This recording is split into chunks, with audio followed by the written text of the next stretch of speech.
بسم اللہ الرحمن الرحیم۔ ابن سعد میں ہے کہ ایک موقع پر خود حضرت مولا علی نے اس کا اظہار فرمایا کہ میں ہر آیت کے متعلق بتا سکتا ہوں کہ یہ کہا کیوں اور کس کے حق میں نازل ہوئی۔ چنانچہ حضرت علی رضی اللہ عنہ کا شمار مفسرین کے اعلیٰ طبقے میں ہے اور صحابہ میں حضرت ابن عباس رضی اللہ عنہ کے سوا اس کمال میں آپ کا کوئی شریک نہیں ہے۔ چنانچہ ان تمام تفسیروں میں فن کا مدار روایتوں پر ہے۔ ابن سعد میں ہے کہ آپ نے آن حضرت صلی اللہ علیہ وسلم کی وفات کے 6 مہینے تک جو گوشے نشینی اختیار کی، اس میں آپ نے قرآن مجید کی تمام سورتوں کو نزول کی ترتیب سے مرتب کیا تھا۔ ابن ندیم نے کتاب الفہرست میں سورتوں کی اس ترتیب کو نقل کیا ہے۔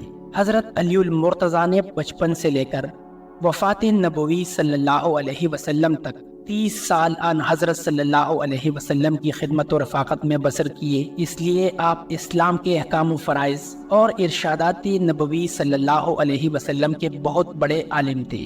پھر تمام اکابر صحابہ میں وفات نبوی صلی اللہ علیہ وسلم کے بعد سب سے زیادہ آپ نے عمر پائی۔ آن حضرت صلی اللہ علیہ وسلم کے بعد تقریباً 30 برس تک ارشادات و وفادات کی مسند پر جلوہ گر رہے۔ مشکل سے مشکل اور پیچیدہ سے پیچیدہ مسائل کی تہ تک آپ کی نقطہ رس نگاہ آسانی سے پہنچ جاتی تھی۔ یمن میں آپ نے 2 عجیب و غریب مقدمات کا فیصلہ کیا۔ یمن نیا نیا مسلمان ہوا تھا، پرانی باتیں بھی تازہ تھی۔ ایک دفعہ ایک عورت نمولود بچے کو لے کر ہمراہ 3 مردوں کے حضرت مولا علی رضی اللہ عنہ کی بارگاہ میں پیش ہوئی۔ ان تینوں مردوں کا یہ دعویٰ تھا کہ عورت کے ہاتھ میں جو بچہ ہے وہ میرا ہے۔ حضرت مولا علی رضی اللہ عنہ نے اس عورت سے فرمایا کہ کیا تم بتا سکتی ہو کہ یہ بچہ کس کا ہے؟ اس عورت نے کہا، یا علی، میں کس طرح سے بتا سکتی ہوں؟ میں یہ اقرار کرتی ہوں کہ میں نے ان تینوں مردوں کے ساتھ ہم بستری کی ہے۔ مجھے نہیں پتا کہ یہ کس کا حمل ٹھہرا تھا، یہ بچہ کس مرد کا ہے۔ میں آپ رضی اللہ عنہ سے عرض کرتی ہوں کہ آپ رضی اللہ عنہ مجھے میری اس غلطی کو معاف فرما دے۔ پاس بیٹھے سب لوگ سکتے میں آ گئے اور کہنے لگے کہ آج تو علی بھی فیصلہ نہ کر پائیں گے۔ پھر حضرت علی رضی اللہ عنہ نے پوچھا، تم تینوں میں سے اس عورت کا شوہر کون ہے؟ ان تینوں مردوں میں سے ایک مرد نے ہاتھ کھڑا کیا تو آپ رضی اللہ عنہ نے فرمایا کہ کیا تم حلفاً کہہ سکتے ہو کہ یہ بچہ تمہارے نطفے سے بنا ہے؟ شوہر نے حضرت علی رضی اللہ عنہ سے عرض کیا، نہیں حضور، میں اپنی بیوی کی بدکاری دیکھ کر کبھی بھی یقین سے نہیں کہہ سکتا کہ یہ بچہ میرا ہے یا پھر کسی اور کا ہے۔ وہاں بہت سے لوگ بیٹھے ہوئے تھے، وہ اس بات کو سوچ رہے تھے کہ یہ بہت ہی پیچیدہ مسئلہ ہے، اس کا حل کس طرح سے ہوگا۔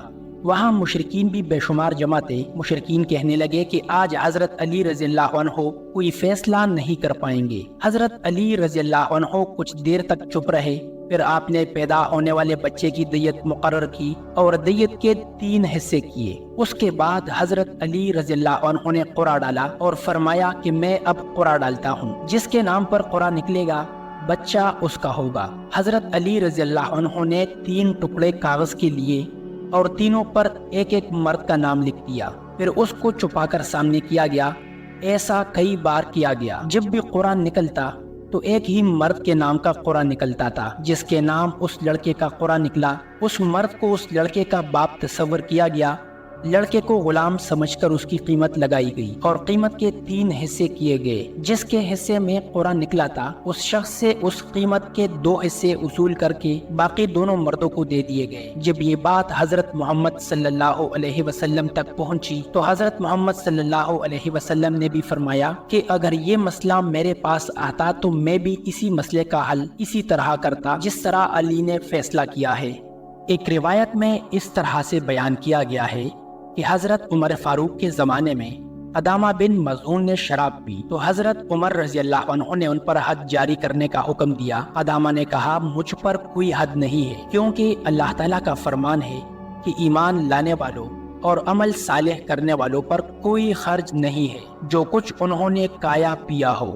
میں مہاجرینی اولین اور مجاہدینی بدر میں سے ہوں۔ حضرت عمر فاروق نے فرمایا کہ تم نے درست کہا ہے، اس لیے ادامہ کو بغیر کسی سزا کے رہا کر دیا گیا، اس پر کوئی حد جاری نہ کی گئی۔ یہ بات جب حضرت مولا علی رضی اللہ عنہ کو پتہ چلی تو وہ حضرت عمر رضی اللہ عنہ کے پاس آئے حضرت مولا علی رضی اللہ عنہ نے حضرت عمر کو کہا کہ قدامہ پر کوئی حد جاری کیوں نہیں کی، قدامہ کو رہا کیوں کیا؟ حضرت عمر نے سارا ماجرا سنایا۔ حضرت علی رضی اللہ عنہ نے کہا قدامہ اس آیت کا اہل نہیں ہے، وہ قدامہ جو حرام کی راہ پر چل کر اور حرام کام کا مرتکب ہوا، اس بات میں تو کوئی شک نہیں کہ یہ شخص خدا اور رسول پر ایمان لایا اور نیک کام بھی کیے، البتہ یہ لوگ خدا کی حرام کردہ چیزوں کو حلال نہیں کر سکتے، بس قدامہ جو الفاظ کہہ چکا ہے اس کو توبہ کرنی چاہیے۔ حضرت علی رضی اللہ عنہ نے فرمایا کہ اگر یہ قدامہ توبہ کرتا ہے تو اس پر حد جاری کی جائے، اگر قدامہ توبہ نہ کرے تو اس کو قتل کر دیا جائے،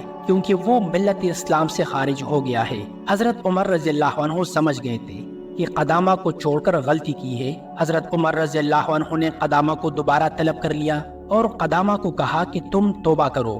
قدامہ یہ بات اچھے طریقے سے سمجھ گیا تھا کہ میرے بارے میں شرعی سزا کیا ہے۔ قدامہ نے توبہ کی تو اس کی قتل کی سزا تو معاف ہو گئی، اب قدامہ پر حد کا مسئلہ باقی تھا۔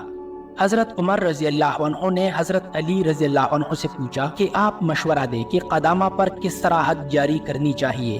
حضرت علی رضی اللہ عنہ نے فرمایا کہ قدامہ کو 80 کوڑے مارے جائیں، کیونکہ جو بھی شرابی نشہ کرتا ہے تو وہ مست ہو کر بہکی باتیں کرنا شروع کر دیتا ہے۔ حضرت علی رضی اللہ عنہ کے کہنے پر قدامہ کو 80 کوڑے مارے۔